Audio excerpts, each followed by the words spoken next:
안녕하세요. 반갑습니다. 자, 헌법 최신 판례 7월달 헌재 최신 판례를 좀 보도록 하겠습니다. 자, 먼저 헌법 불합치가 먼저 하나 나왔어요. 자, 먼저 배수 벌금형을 규정하면서 이익 손실이 없는 경우를 규정하지 않은 경우, 자, 보면은 자, 허위 재무제표 작성이나 허위 감사보고서 작성으로 어떤 이익을 얻은 게 있단 말이에요. 그러면 그 이익이나 손실 액수에 대해서 그 2배 이상의 어떤 배수 벌금형을 법정형으로 규정하고 있는 거예요. 그래서 자, 일단 죄를 졌으면 형벌을 부과받겠죠. 자, 그런데 선택형으로 징역 또는 벌금이 규정이 되어 있습니다. 근데 벌금은 그 여기서 이제 얻은 이익이나 손실이 있으면은 이익이나 손실에 곱하기 2배 또는 5배 이렇게 이제 하도록 되어 있는 거예요. 자, 그럼 만약에 자, 이익이 예를 들어서 뭐 1억이다 그러면 벌금은 2배에서 5배니까 2억에서 5억이 되겠죠. 만약 1,000만 원이다 그러면 벌금은 2천만 원에서 5천만 원 사이가 될 겁니다. 자, 그런데 만약에 자, 이 사람이 이제 위반 행위로 얻은 이익이 없으면 어떻게 해요? 이게 없으면 이익이 있어야 2배나 3배를 곱해서 벌금을 부과할 텐데, 배수로 부과할 텐데, 이익 자체가 없으면은 이걸 부과할 수가 없잖아요. 그죠? 그럼 벌금을 부과할 수가 없습니다. 그렇죠? 예. 그럼 어떻게 해야 돼요? 죄는 되는데, 죄가 되기 때문에 형사처벌을 하긴 해야 되는데, 벌금을 부과할 수가 없으니까 징역을 부과해야 되는 게 생긴단 말이에요. 그죠? 자, 그러면, 자, 이 징역을 선고한다는 거는 죄가 굉장히 무거운 거죠. 중한죄라는 뜻이에요. 그리고 이익이 1억이면은 이것도 나름 중한 거죠. 그래서 이제 벌금이 2억 정도 나온단 말이에요. 1,000만 원도 요보단 약하지만 그래도 이익이 있으니까 그 벌금이 2천만 원, 5천만 원 나온단 말이에요. 근데 이익이나 손실이 없을 땐 어떡합니까? 자, 이익도 없고 손실도 없으면은 굉장히 죄의 질이 경미한 거죠. 그죠? 징역을 선고받을 정도도 아니고 1억도 아니고 1,000만 원도 아니고 제로란 말이에요. 제로. 이익이나 손실이 제로란 말이에요. 제로. 그러면 되게 경미한 거란 말이지. 그럼 경미하면은 오히려 경미한 거를 징역을 부과하게 되면 되게 과하잖아요. 형벌이 과하잖아. 그죠? 그래서 손실이 없을 때에는 거기에 맞는 벌금으로서 뭐 500만 원까지 때릴 수 있다던가 이런 규정이 있어야 되는데 그게 없단 말이에요. 그래서 그게 잘못된 거라는 거예요. 그래서 헌법 불합치다 이겁니다. 자, 그래서 이제 보게 되면 자, 이런 이제 그 작성 행위나 허위 감사 작성 행위가 있으면 이제 범죄를 저지르면 형벌을 부과하는데 배수 벌금형 제도는 합헌이에요. 이 제도 자체는 합헌이라고. 그죠? 근데 뭐가 이익이 없는 부분에 대해서 벌금을 규정하지 않고 있는 거. 벌금을 규정하지 않아서 징역을 부과해야만 되게 만들어 둔 거. 요게 잘못됐다는 거예요. 그죠? 비례 원칙 위반된다 이겁니다.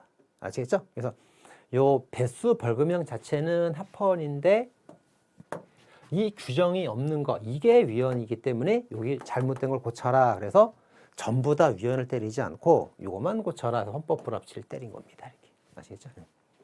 자, 쭉 보시면 법원이 작성 행위로 인한 이익이 없어서 죄질이 가벼워 벌금이 적당하다 판단되는 경우에도 해당 조항이 없으면 징역을 때려야만 되니까 잘못된 거다, 과하다. 그래서 비론칙 위반으로 헌법 불합치가 나온 겁니다.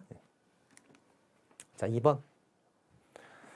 자, 정당의 당원 또는 당원 신분을 상실한 자 날로부터 3년이 경과되지 않은 사람은 법관 임명될 수가 없다. 이거 이제 위헌 나왔습니다. 자, 법관은 공무원이죠. 공무원이 되고 싶단 말이에요. 공무단위권이에요. 근데 이제 이 당원의 신분이 있다는 건 어떤 정당, 사적 조직, 정치하는 사람이라는 거잖아요. 정치를 하는 사람은 법관이 될 수 없어요. 그래서 당을 그만두고 나서 법관이 돼야 됩니다. 그래서 근데 당원의 신분을 상실하고 나서 정당을 탈당했단 말이에요. 정치를 안 하겠다 탈당을 했습니다. 그럼 바로 법관이 될 수 있어야 되는데 아니 왜 3년이나 기다려야 법관 될 수 있냐고. 3년 왜? 너무 길잖아 이게. 그래서 이게 너무 과하다. 그래서 위헌이 떨어진 거예요. 자, 이제 판단. 자, 헌법 25조에 공무원이 되는 공무단위권이라는 것은 공무원 되는 방법은 2가지밖에 없어요. 선거를 통해서 되는 방법이 있고 또 이제 임명되는 방법, 시험 봐서 합격하는 경우가 있습니다. 직업공무원 두 가지가 있다. 그리고 그 중에서 이제 직업공무원 같은 경우는 능력주의와 기회균등이 꼭 바탕이 되어야 한다. 그렇죠. 자, 하지만 이제 공직취임권도 어떤 이 능력주의도 합리적 범위 내에서 제한이 될 수도 있다. 이렇게 되어 있습니다. 자, 합리적 범위 내의 제한은 뭘까요? 예를 들면 뭐 장애인을 할당제로 고용한다든가 청년을 할당제로 고용한다든가 뭐 여성 할당제라든가 이런 어떤 합리적 잠정적인 경우에 한해서 어떤 일부 10% 정도 그 정도 합리적 제한은 가능해요. 그죠? 근데 그런 특별한 제한은 가능하다. 써 있어요. 이렇게. 자, 그리고 이제 보면은 이게 위헌 결정이 떨어졌는데 전부 다 위헌이라는 게 7인이고요. 일부 위헌이라는 게 2인이에요. 2인. 자, 근데 일부 2인이라는 사람 2인은 어떤 견해를 설치했냐면 이 대법원장하고 대법관은 그 합헌이다. 그래서 대법관과 대법원장은 3년이 지나야만 된다는 게 맞다. 하지만 일반 뭐 고등법원, 지방법원 판사의 경우는 3년까지 경과돼야 되는 게 잘못된 거다. 위헌이다. 이렇게 나눠서 말했습니다. 요 부분 나눠서 이것만 이거는 말했단 말이에요. 근데 그거는 소수 견해이기 때문에 현재 공식 법정 의견은 아닙니다. 아시겠죠? 그래서 그냥 법관 전체에 대해서 3년 경과되어야 된다 그러면 전부 다 위헌.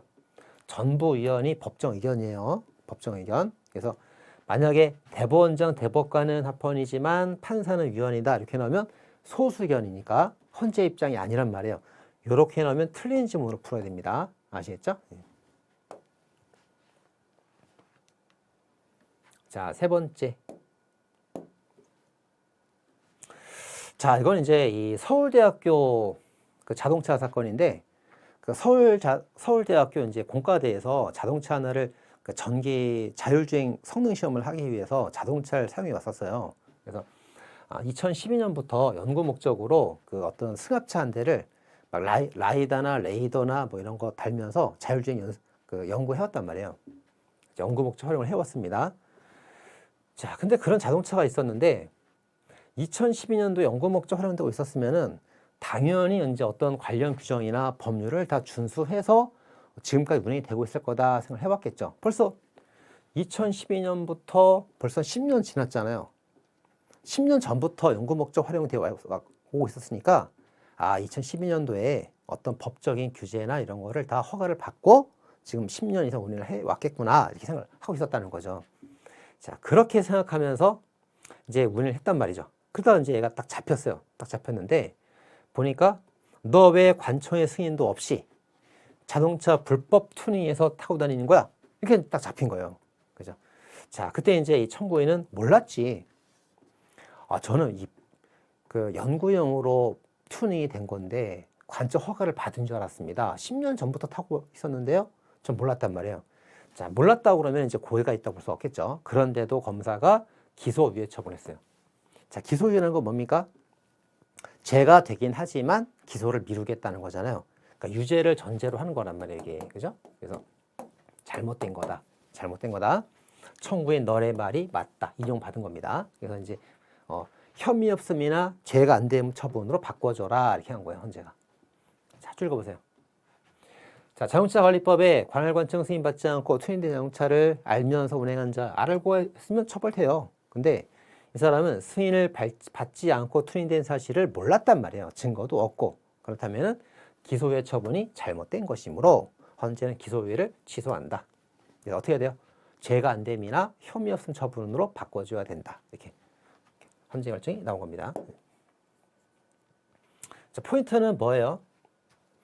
승인을 받지 않았다는 점에 관한 증거가 없으면 고의가 있다고 볼 수 없으니까 기소유예 처분이 잘못된 거다. 그런 뜻입니다. 자, 네 번째. 자, 이제 PC방에서 이제 우리 이제 예전에 봤었죠? 그 셧다운 판례. 그래서 자정 이제 밤 12시 AM 밤 12시 딱 되면은 그 PC방에 청소년들 못 들어가잖아요. 그 청소년들은 이제 밤 12시 넘어가면 못 들어갑니다. 문 딱 내려버리고 못 들어가요. 성인들만 들어갈 수가 있어요. 자, 그런데 PC방 종업원에 불과한 청구인이 퇴근하면서 무인 출입기기를 작동시키지 않고 퇴근해버린 거예요. 자, 그래서 이제 여기 종업원이 12시 넘어서는 종업원이 퇴근하거든요. 퇴근하면은 여기 청소년이 들어가지 못하게끔 무인 출입 기계를 작동을 딱 시켜놓습니다. 그래서 성인 같으면은 이제 신분증을 딱 제출하고 출입할 수가 있고요. 청소년들은 출입을 못하게 기계로 딱 막아둔단 말이에요. 자, 근데 이걸 작동을 시키지 않고 그냥 퇴근해 버렸어요. 자, 그래서 이제 작동시키지 않으니까 새벽 2시쯤에 청소년들이 여기 막 들어와가지고 막 게임하다가 걸린 거예요. 이렇게 걸려갖고 지금 여기 처벌하려고 하는 겁니다. 왜 청소년을 입장시켰느냐? 처벌하려고 한 거예요. 자, 그때 이제 이 종업원에 불과한 청구인은 10시 이후에 출입을 막지 못하는 경우에 처벌되는데, 근데 처벌하는 경우가 양벌 규정이거든요. 양벌 규정. 그래서 양벌 규정이기 때문에 사업자, 업자죠. 주인, 업자하고 거기서 이제 실질 집행자, 실질적으로 요 청소년 출입 금지를 담당한 자, 이렇게 주인하고 종업원 담당한 자 둘 다 형사처벌합니다. 양벌 규정으로 처벌한단 말이에요. 자, 근데 지금 여기 이 사람은 종업원이죠. 종업원. 자, 종업원이니까 자, 사업자로서 처벌할 수는 없겠죠. 종업원이니까. 그럼 종업원이면 실제 행위자로 처벌은 가능할까? 그래서 이제 가능하다 봐가지고 검사가 기소유예 처분했단 말이에요. 기소유예. 근데 그것도 안 된다 본 거예요. 집행자도 아니었다. 왜? 종업원인 건 맞지만 새벽 2시는 무인 출입 기계로 이제 선별을 하는 거지.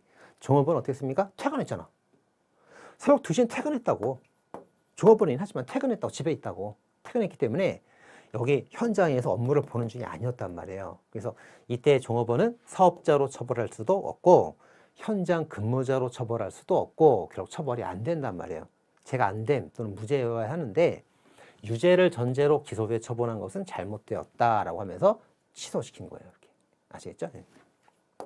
그래서 자, 게임산업법 위반의 주체는 게임물 사업자, 고용주, 주인에 한정되고 청구인은 종업원이므로 양벌 규정에 따른 처벌이 가능할 수 있어요. 하지만 실제 집행을 하고 있어야 되는데 종업원의 신분이 있긴 하지만 퇴근한 다음에 벌어진 일이기 때문에 현장에 없었다. 그래서 이거로도 처벌이 안 되고 이거로도 처벌이 안 되니까 얘는 무죄라고 해야 되는데 왜 기소유예 처분을 했느냐? 잘못되었으므로 취소한다. 이해되죠? 이렇게 요약되겠습니다. 자, 5번. 자, 동경 128도 이동수역에서 대형 트롤 어선을 금지했는데 이건 합헌입니다. 자, 대형을 금지하고 있다가 이제 합헌이 되는 거예요. 직업승인 자유를 침해하지 않는다 이렇게 봤습니다. 자, 이거 좀 볼까요? 자, 이제 우리나라가 이제 이렇게 있죠. 일본이 이렇게 있죠. 이렇게 있단 말이에요. 네. 여기 독도가 있습니다. 독도. 자, 독도는 동경 몇 도죠? 그 독도 우리 땅 노래가 있는데 동경 137인가? 정확히 모르겠네. 알고 있었는데 그래서 동경 132, 북위 37, 그건 맞네. 그죠? 그래서 북위 37도, 동경 132, 동경 132, 북위 37, 그치? 동경 132. 이거 독도. 자, 근데 보면 저기 128도라고 그랬죠? 128도. 이제 128도면 저기 남해안 딱 걸리는데요. 이쪽은 이제 자유롭게 그 대형 트롤선을 쓸 수가 있고요. 128도 이동, 이 동쪽. 이쪽은 이제 대형 트롤은 쓸 수가 없고요. 중형 트롤만 쓸 수가 있습니다. 이렇게. 자, 트롤이 뭐냐면, 이렇게 이제 배가 있잖아요. 배가 이제 가면은 그물을 이렇게 펼쳐갖고 쭉 앞으로 갑니다. 그래서 그물을 큰 거를 딱 던져갖고는 쫙 그물로 고기를 잡는단 말이에요. 그래서 한 20톤 이상의, 60톤 미만의 경우는 20톤부터 60톤 미만까지는 중형이고요. 60톤 이상은 대형 트롤로선이에요. 대형. 고기를 잔뜩 잡아올 수 있겠지. 그리고 20톤 미만은 소형입니다. 소형. 자, 그래서 여기 이제 고기를 잡을 수 없게끔 대형은 어장 보호를 위해서 대형 트롤은 다니지 못하게 하고 중형하고 소형만 다닐 수 있게 해놨어요. 자, 근데 여기에 이제 과거에 우리 예전에 이제 그런 판례 있잖아요. 이게 독도가 일본 영해하고 우리나라 영해가 겹치는 부분이란 말이에요. 겹칩니다. 그래서 우리나라 영해, 일본 영해 겹치는 부분이기 때문에 이 부분을 어떻게 봐요? 중간 수역으로 보고 있죠. 중간 수역으로 보기 때문에 이 독도는, 이 땅은 우리나라 땅이지만 요 독도 근처 바다에서는 한국도 고기를 잡을 수 있고 일본도 고기를 잡을 수 있도록 중간 수역으로 해놨어요. 이게 한일어업 협정이잖아요. 그 한일어업 협정에 대해서 헌재가 합헌 결정 내렸죠. 기존에 그런 판례가 있단 말이에요. 자, 중간 수역으로 어업 협정을 하면서 여기서 대형은 못 잡게 딱 해놓고 중형만 잡게 놨단 말이에요. 여기서 이게 어느 정도 그 한일어업 협정 때부터 있었던 관행이에요. 관행인데 이걸 최근에 합헌이다 결정이 나오고 이렇게. 자, 그래서 이제 쭉 읽어보면은 자, 이제 판단 기준. 자, 어업 허가는 이것도 중요한 질문인데, 자, 어업 허가는 일반 허가와 다르대. 자, 일반 허가는 뭡니까? 일반 허가는 국가에서 금지해서 못하게 금지해놓고 그거 허락받으면 가능하게끔 풀어주는 거죠. 그죠? 원래 못하는데 허락받으면 가능하게 풀어주는 지도 허가입니다. 허가. 자, 그래서 근데 일반 허가와 다르대.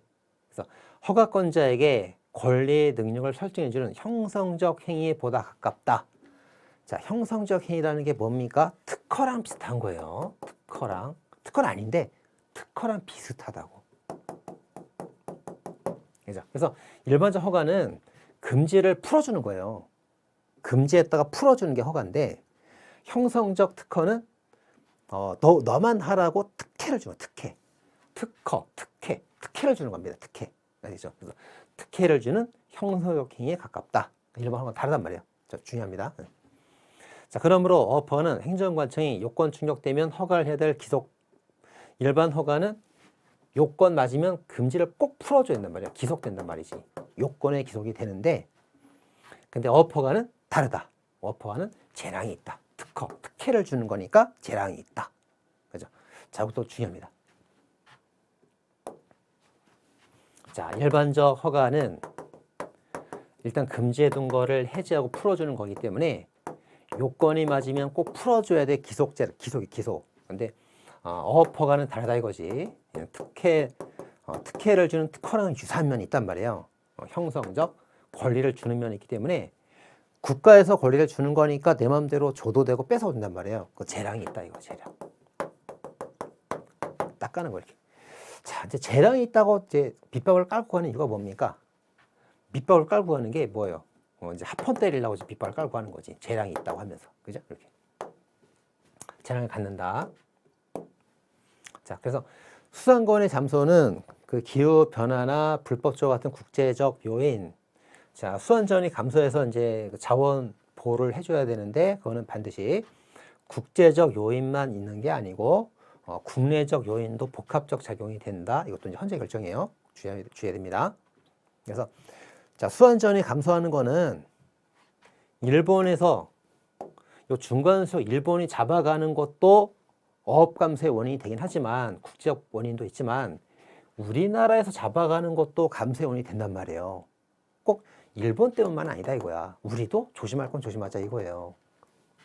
자, 그래서 자, 어업 감소는 국제적 요인, 일본 때문만이라고 말할 수가 없고 우리나라 국내적 요인도 복합적으로 결합된 결과다. 그러니까 우리나라 내부적으로도 단속을 할 필요가 있다 그 말이에요. 그래서 이제 한번 나온 거예요.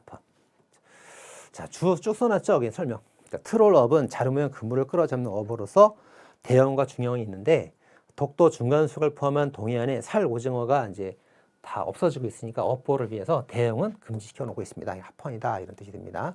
자, 또 하나 줄을 써놨죠.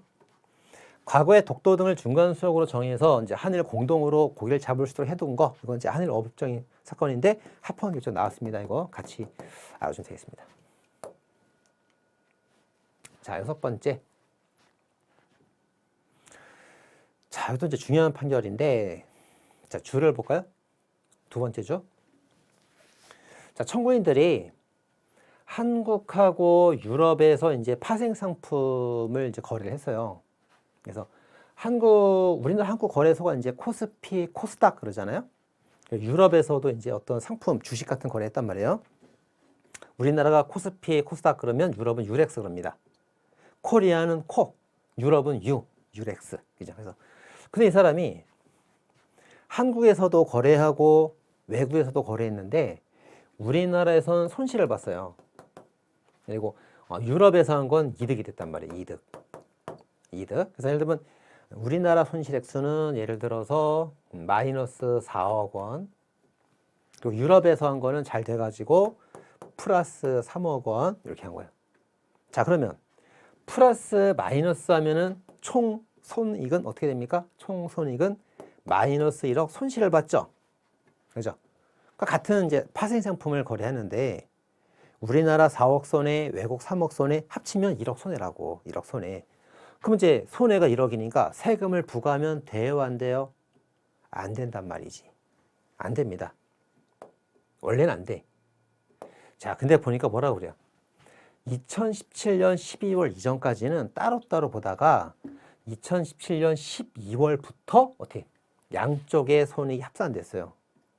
그래서 요거 합산하니까 마이너스다. 그러면 세금을 부과하지 않거든요. 그게 언제부터라고? 2017년 12월부터 이 제도가 시행됐단 말이에요. 근데 이제 이 사건은 이 제도가 시행되기 전 사건입니다. 전 사건이기 때문에 마이너스 국내 손실은 세금을 부과하지 않았지만 따로따로 보기 때문에 합산하지 않고 따로따로 보니까 외국의 소득에 관해서는 세금을 부과하겠다는 거지. 자, 그래서 자, 이건 합헌입니다. 왜 그래요? 세금이니까. 자, 세금은 이제 국가 재량이 굉장히 큰 부분이기 때문에 웬만하면 다 합헌이에요. 웬만하면 다 합헌입니다. 그래서 또 양도소득세 부과된 사건으로서 합헌이다. 본 거예요. 이렇게. 자, 볼까요? 자, 해외 파생 상품에 대해서 어디까지 세금을 부과할 건지 대통령령으로 정한대. 법이 아니라 영으로 정한대. 그리고 파생 상품 시장과 유사한 시장이 어디까지인지도 대통령령으로 정한대. 그렇죠? 다 포괄인 금전치 위반이 아니라고 봤습니다. 자, 합헌 나오고요. 그래서 이제 결국 쉽게 보면은 그 법률주의하고 명확성 원칙이 나오면 우리가 법률주의 명확성 원칙 위반되는 것만 잘 정리하고 나머지는 다 합치가 된다고 그랬잖아요. 그렇게 정리해도 괜찮습니다. 합치가 된다. 이렇게 정리하면 되겠어요. 자, 7번. 자, 강제추행죄 합헌 나왔습니다. 이건 뭐 보시면 되겠죠. 8번. 자, 민사소송 전자송달 간주조항. 이것도. 자, 우편송달 같은 경우는 법원 게시판에 공지함으로써 2주가 지나면 송달된 걸로 간주하는 조항이 있어요. 그것도 합헌이고, 이건 전자송달이에요. 네, 이메일로 어떤 문서를 보내주는 겁니다. 이메일로. 그래서 자, 이메일로 전자문서를 보내줬는데 상대방이 확인을 하지 않았어요. 그래도 이메일로 통지하고 나서 1주가 지나면 송달된 거로 간주하는 규정이 있습니다. 이것도 합헌이에요. 우편 송달 간주도 합헌, 전자문서 송달 간주도 합헌, 다 합헌입니다. 합헌. 자, 그 다음에 이제 9번. 자, 향정신성의약품 마약이죠, 마약. 자, 마약을 받으면 처벌돼요. 수취했어도 손으로 받아 취득했다도 수수에 포함되죠. 처벌합니다. 자, 그리고 받았으면은 매매가 이루어진 거예요. 그래서 마약을 손으로 받았으면 매매한 거지. 그래서 수취와 매매를 동일하게 똑같이 처벌을 하고 있습니다. 이건 이제 합헌이지. 합헌. 자, 그럼 기존에 이제 법정에 관한 판례들을 좀 볼까요? 판단 기준. 자, 원래 법정형이라는 거는 형벌을 법으로 정하는 거기 때문에 입법 재량의 영역이에요. 법으로 정하는 거니까 국회의원들이 정하기 나름이지 입법 재량이라고. 그래서 종류와 범위 선택의 문제는 입법 형성 재량이 있다. 자, 입법 재량이 있다는 게 뭐예요? 재량 일탈 심사를 하겠다. 완화심사에서 웬만하면 합헌으로 보겠다. 그 말이에요, 지금. 예. 자, 따라서 법정에 다소 불합리한 점이 존재한다 하더라도 웬만하면 합헌으로 봐준다 이거지. 언제 위헌이 되는 겁니까? 아예 법정형이 없거나 있어도 현저한 일탈일 때만 위헌이겠지. 다소 불합리한 정도만 갖고는 재량이 있으니까 합헌이다. 그 말이에요.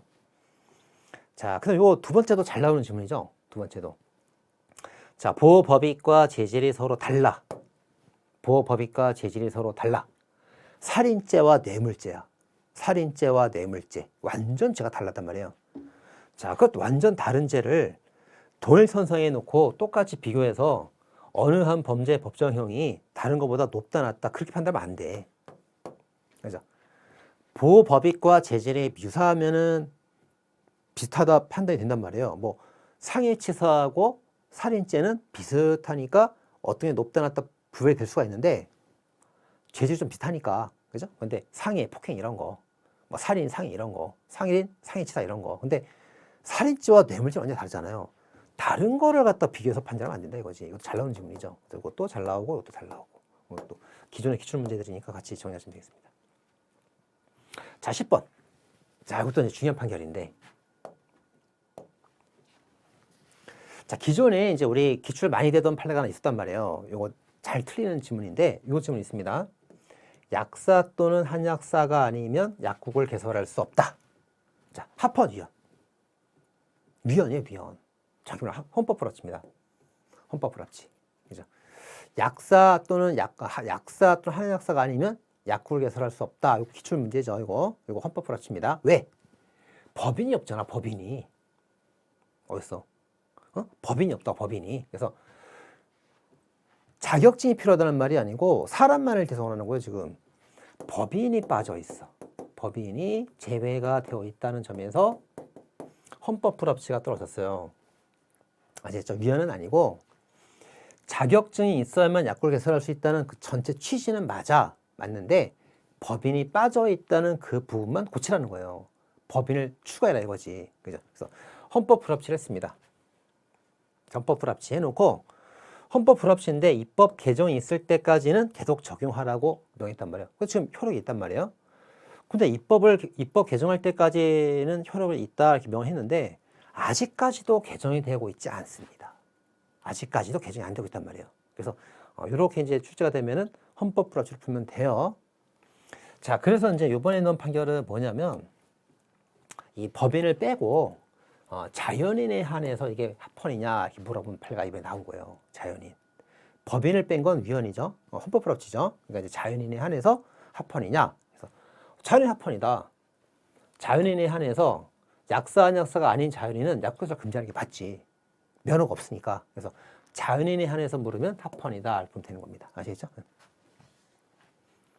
자, 그리고 이제 여기 또 형사처벌했다는 것도 문제가 됐는데 그 약사법을 위반해서 자격 없는 사람이 약국을 개설했을 때 행정질서벌인 과태료로 처리할 건지 형벌로 처리할 건지는 입법재량 문제예요. 그래서 과태료로 해결해도 합헌, 형벌로 해결해도 합헌. 그죠? 그래서 합헌이다 본 거예요. 자, 다시 정리해 보겠습니다. 자, 요 조항이 나오거나 법인 제외했다는 말이 나오면 헌법 불합치로 푸는 거고요. 자연인에 한해서 처벌된다. 그럼 합헌으로 푸는 겁니다. 아시겠죠? 이거 최근에 나온 판례입니다. 자, 이렇게 해서 이제 7월 판례를 모두 다 마쳤습니다. 자, 수고하셨습니다.